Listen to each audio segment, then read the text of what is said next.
Investment banking doesn't make you rich. It decides how much of your life you're willing to sell. And the answer is always more than you planned. Somewhere, right now, a 22-year-old is sitting in a glass building. 3 a.m. The hallways are empty. The air conditioning hums. A spreadsheet glows on their screen. Outside, the city keeps moving. Taxis, streetlights, people walking home, people with evenings. And this 22-year-old watches it through the window and believes, genuinely believes, but they've made it. They haven't. They've just been let inside the machine. Level 1. The Analyst. You graduate top of your class. Finance, economics, maybe both. Your GPA is perfect. Your internships are stacked. A prestigious firm calls your name. You post it online. People congratulate you. Proud of you. You made it. That's the one. You believe them. For about 3 weeks. Then the hours start. 100-hour weeks. 14 hours a day minimum. No weekends, no sick days, no excuses. You stop asking what time it is. You start asking what version you're on. Final V7. Final V11. Final 2. You don't meet clients. You don't make decisions. You don't contribute strategy. You fix formatting, font sizes, alignment, decimal places that don't round correctly. You are an Excel cell with a heartbeat. 3:12 a.m. You're rebuilding a model you already finished because someone above you glanced at it for 4 seconds and said, "Just tweak it." You don't ask what that means. You don't push back. You redo it again and again and again. You make $150,000 a year. After taxes, rent, laundry never due, and takeout at 2 a.m. from the same 3 apps, it doesn't feel like it. You miss birthdays. You cancel dinners. You stop making plans entirely. Your friends stop inviting you. Not out of spite, out of pattern recognition. You are replaceable. There are 30 resumes behind yours.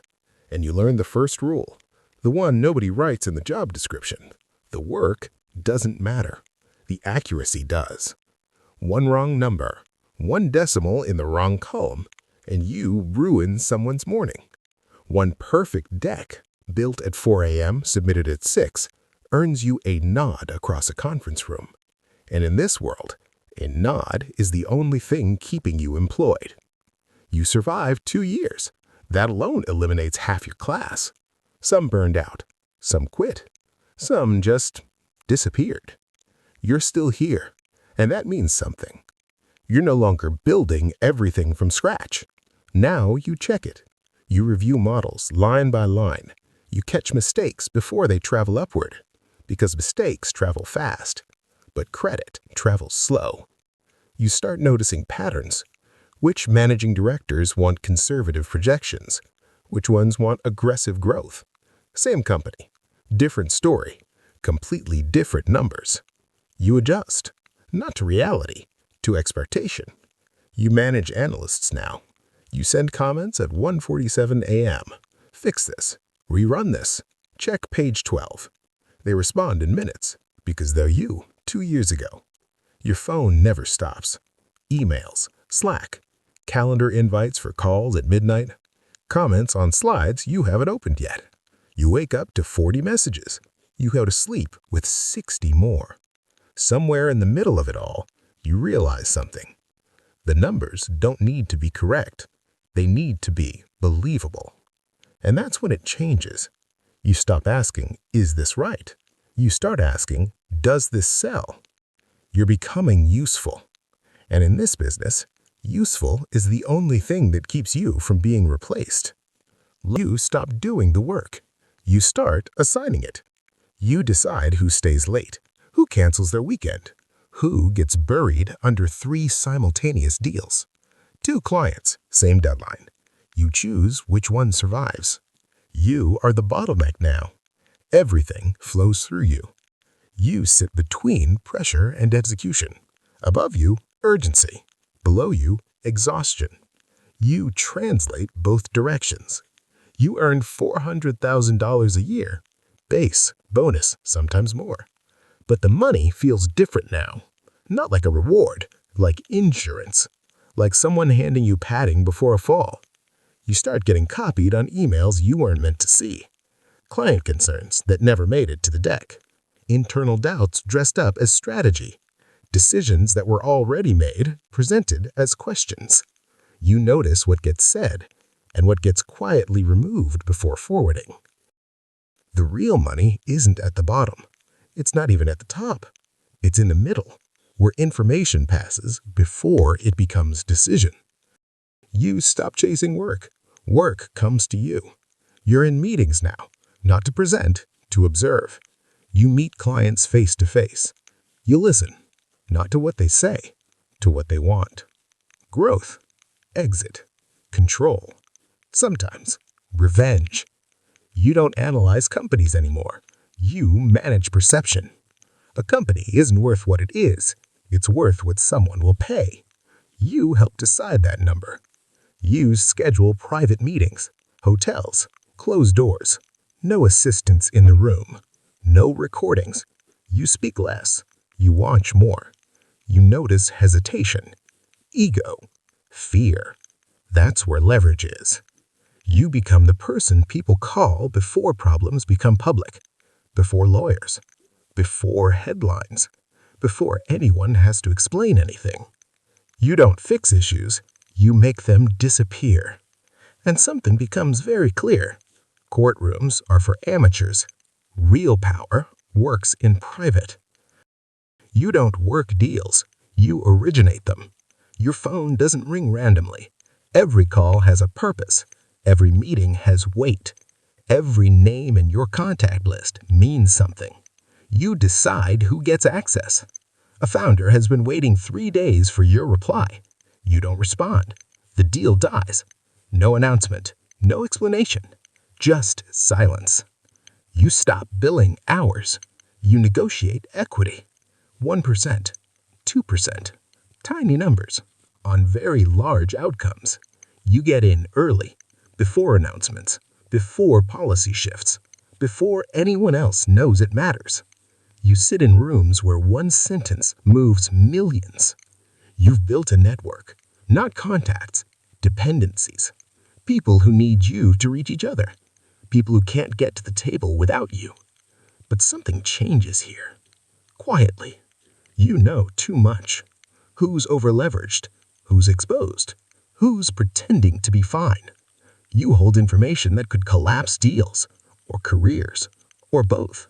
And people like that, they're not just valuable, they're dangerous. You stop taking clients. You select them. 2 billionaires, maybe 3. That's enough. You don't operate publicly anymore. No panels, no interviews, no profiles in financial magazines. Your work isn't visible. It's structural. Family offices, trust layers, offshore vehicles spread across jurisdictions. You don't react to regulation. You anticipate it, because you know who's writing it. A policy gets drafted. You've already adjusted. A crackdown begins. You're already protected. You're not ahead of the market. You're ahead of the conversation. And that's where real power lives. You don't follow policy. You influence it. Introductions happen quietly. A CEO meets a senator at the right event. A donor meets a committee chair at the right dinner. No contracts, just proximity. You review documents, not deals. Language. 1 clause removed, 1 line added. Bill passes. Your client saves billions. No one traces it back. Your wealth compounds now. Not from work, from timing. You attend private retreats. No cameras, no recordings. People speak freely because they believe no one is listening. And you see it clearly now. Governments aren't fixed. They're negotiated between people most voters have never heard of. You remain invisible. That's what keeps you safe. Your name disappears, not because you left, because people stop writing it. Investigations open, then stall. A journalist gets close, then loses a source. A competitor gets audited at the worst possible time. None of it connects to you. That's the point. Your net worth passes $100 million, spread across trusts, private stakes, structures no one fully maps, not even the people who built them. But your life gets quieter. No interviews, no public presence, no rooms where someone might remember your face. The calls slow down, not because you're irrelevant, because you're exposed. A new administration takes office. The word accountability starts appearing in speeches, in headlines, in memos that get leaked on purpose. Old cases reopen, old names resurface. So does yours, not as a target, as a pattern, someone who was always there. You notice the shift immediately. Emails get shorter, replies get delayed, meetings happen without you.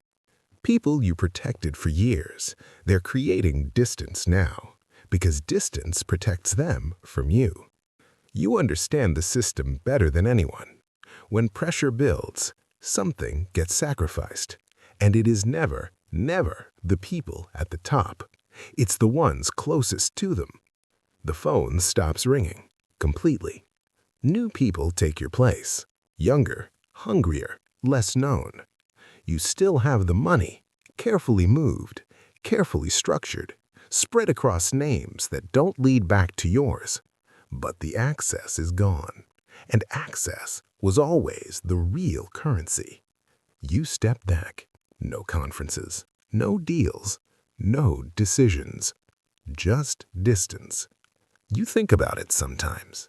The deals you shaped, the outcomes you influenced, the names you kept out of public view, the times you sat in a quiet room and watched the world move in a direction you helped choose. You didn't control the machine. You operated inside it. And machines don't reward people. They use them until they don't need them anymore. Somewhere right now, a young graduate is walking into a glass building. The machine starts again.